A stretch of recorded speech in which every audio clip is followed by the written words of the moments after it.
North Korea is calling Mike Pompeo, the Secretary of State, his meetings in North Korea regrettable. The secretary met with Kim Jong-un's top advisor, Kim Young-chol, and according to Pompeo, they made, and this is a quote, progress on almost all of the central issues. But that's apparently not how Pyongyang sees it.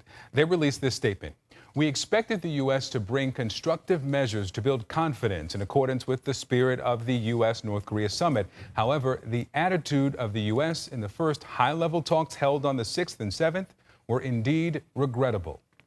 They went on to say that the result of the talks were very worrisome. Now, also of note here, North Korean leader Kim Jong-un did not meet with Pompeo. Joining us now, CNN Pentagon correspondent Ryan Brown. Ryan, Pompeo and North Korea's versions here of the exact same meetings don't seem to match up at all. What exactly does this mean? Well, definitely. We're hearing very different tones coming from North Korea and from Secretary of State Mike Pompeo. Now, speaking to reporters while still in Pyongyang before boarding his aircraft, Pompeo said that progress had been made, and he said that both sides remained committed to complete denuclearization of the North Korea. Well, your characterization is interesting. We talked about what the North Koreans are continuing to do and how it's the case we can get our arms around achieving what Chairman Kim and President Trump both agreed to, which was the complete denuclearization of North Korea. There's no one walked away from that. They're still equally committed. Chairman Kim is still committed. I had a chance to speak to President Trump this morning. My counterpart spoke with Chairman Kim during the course of our negotiations as well. We had productive, good faith negotiations. Now, it seems to be the big source of disagreement here is what exactly complete denuclearization means. State Department officials have long said that that would include verification, language that they continue to use, while the North Korean statement said the talks really, one of the issues they had with the talks was Pompeo's focus on issues like verification, irreversible denuclearization, as opposed to focus on other steps that North Korea wanted to highlight, which is what they said is the dismantling of a recent test facility for ICBMs and the repatriation of remains of U.S. service members who died during the Korean War. So still seems to be an increasingly widening gulf between the two sides as they attempt to negotiate denuclearization of the Korean Peninsula and pursue the results from the Trump-Kim summit in Singapore. Ryan, to the agreed upon definition of denuclearization. Remember, the administration talked about complete, verifiable, irreversible denuclearization. Yes. Now they're simply saying complete denuclearization. The question of what will the U.S. have to give to get that? When the North Koreans say they expected the U.S. to bring constructive measures to build confidence, that seems like what they're going to there. Well, that seems to be the real challenge, is exactly determining what that verification regime will look like, how intrusive inspections will be, what the North Koreans would have to produce. And arms experts have long said that any real agreement would have to have these measures in place in order for it to, because of North Korea, the scope and scale of its nuclear program. It's been hiding it for decades from American and other countries' surveillance programs. So because of that scale, the verification program would have to be large. North Korea is seeming to push back on any intrusive verification, at least in this initial meeting. All right, Ryan Brown for us there in Washington. Ryan, thank you very much. You bet. President Trump heads to Brussels next week for the NATO summit, and he plans to talk to world leaders about one of his pet peeves. The country's not spending enough on their defense, while the U.S. foots, as he says, most of the bill. Candidate Trump had described NATO countries as freeloaders, owing back payments to NATO and threatening to shift U.S. military presence unless they increase defense spending. Let's take a look, though, at how NATO works first. Question generally, what is NATO? North Atlantic Treaty Organization is a group of countries in North America and Europe committed, very basic definition here, to defending one another. It was founded in 1949. This is after World War II, at the start of the Cold War, and started with 12 countries focused on fighting off then Soviet aggressions, the expansion of communism across Europe, and as NATO characterizes it, to encourage European political integration. Now, the U.S. was the leading founding member here. NATO also gave the U.S. a strong foothold in Europe. Today, there are 29 member countries, and that number could grow to 33 in the next round of expansions. Bosnia-Herzegovina, Georgia, Macedonia, and Ukraine all want to join. Why? Well, in large part, the security of NATO's Article 5. It guarantees that an attack on any member of NATO is considered an attack on all its members, and all members are bound to respond or assist the attacked member country. Article 5 has been invoked just once in the nearly 70-year history of NATO. It was by the United States after 9/11. So why would those four countries that we just talked about want to join NATO now? Well, for the same reasons the organization was founded: common defense against Russian aggression. Putin has been expanding Russian influence in the Balkans. Russia invaded Georgia in 2008. And of course, you know about Russia's annexation of Crimea in 2014. This organization was expressly formed as a defense against Russia. And President Trump's warming to Putin and hostility towards NATO understandably worries some of its members. Let's talk now with former NATO Ambassador Ivo Daalder. He's the author of the book, The Empty Throne, America's Abdication of Global Leadership. Mr. Ambassador, thank you for joining us this morning. My pleasure. We, of course, invited you here to talk about NATO, but with the breaking news as it relates to the talks with North Korea, I want to get your response to what we're hearing from North Korea, and I'm going to read for you a quote here from KCNA, and this is what they say.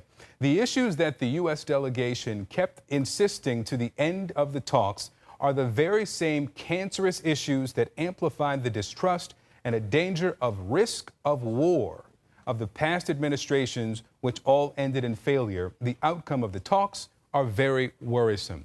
Considering the framework the president has created around the talks in Singapore, what's your reaction to what you're hearing now from North Korea? Well, of course, it's regrettable. We want to have progress on denuclearization discussions that were started in Singapore, and this was the first follow-up on that meeting. On the other hand, it wasn't totally unpredictable.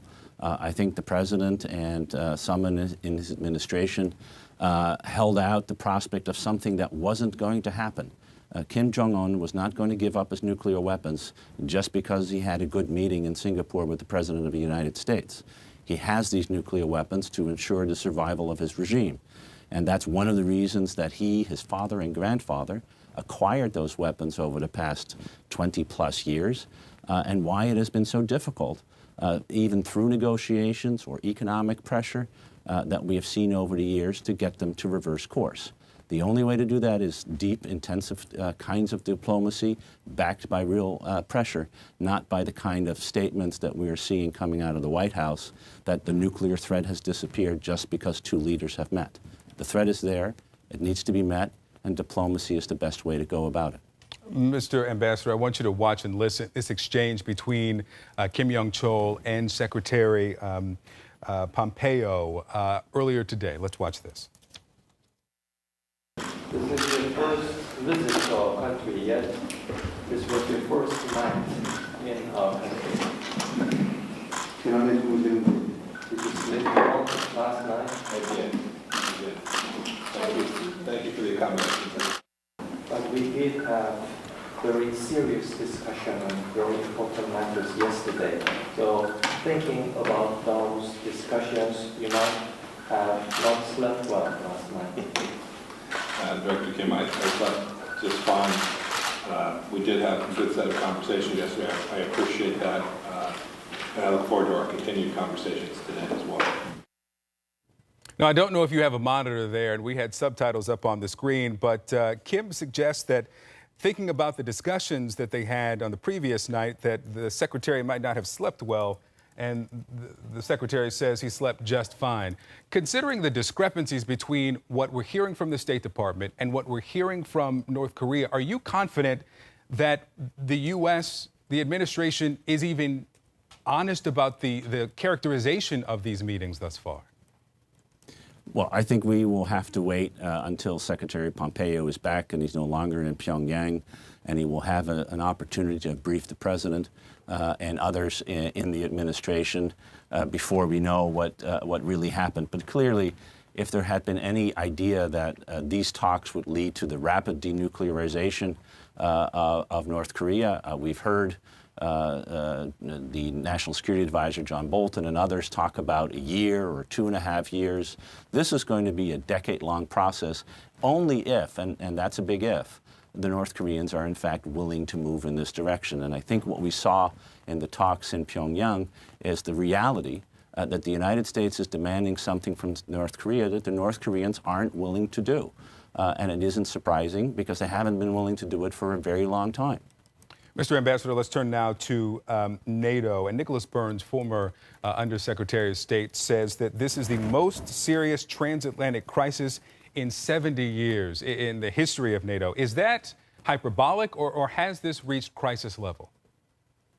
No, I think he's right. Whether it's the worst in 70 years or not is for the historians to debate. But we are clearly at a very, very critical point.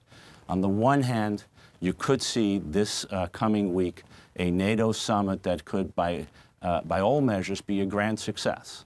If the president came and said, "I'm come here to fully put my shoulders behind the NATO alliance to reaffirm the fundamental American commitment to the defense of Europe and the strengthening of NATO, and take credit at the same time for what has already been achieved." NATO defense spending is up. The deterrence in Eastern Europe has been bolstered. NATO is possibly more united than it has been in many, many years, and it could confront a Russian threat that is growing and real. If the president were willing to take both credit for it and say, this is something we want to do together, then this could be a success. But I fear that everything we hear, including the president just the other day talking about allies killing us, which is the kind of language you hear from adversaries, not from allies, that we will have a meeting in which the president is going to harp about the fact that the Europeans aren't spending enough on defense, something, by the way, every president has said, and seek to divide the alliance, as he has at the G7, as he had over trade issues, and now over defense spending, rather than unite them, and then seek to have a very good and comfortable meeting with Putin. If that happens, then I do think the alliance faces a true crisis of historical proportions. Finally, on that meeting with Putin, you've said that the biggest worry in Europe is that the president will make unilateral concessions after this confrontational meeting at NATO. Which specifically are the most worrisome on that list of potential concessions? Well, so if you remember in Singapore, it was Kim Jong-un who said that exercises, which he called war games, were provocative, and that led the president to unilaterally end it.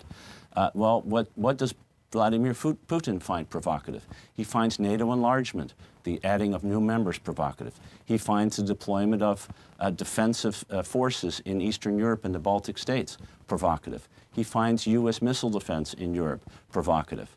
And my worry, and I think the European worry, is that on some or all of these issues, the president is willing to make concessions to stop the deployment of missile defenses, to halt the forward deployment of European and NATO and U.S. forces, and to say no more to NATO enlargement. Those are the kinds of concessions that are would be unilateral and deeply hurting of the alliance. And if that were to come about, as we saw in Singapore as possible, then I think we are facing, again, a crisis of truly historic proportions. Former U.S. Ambassador to NATO, Ivo Daalder, thank you so much for being with us. My pleasure.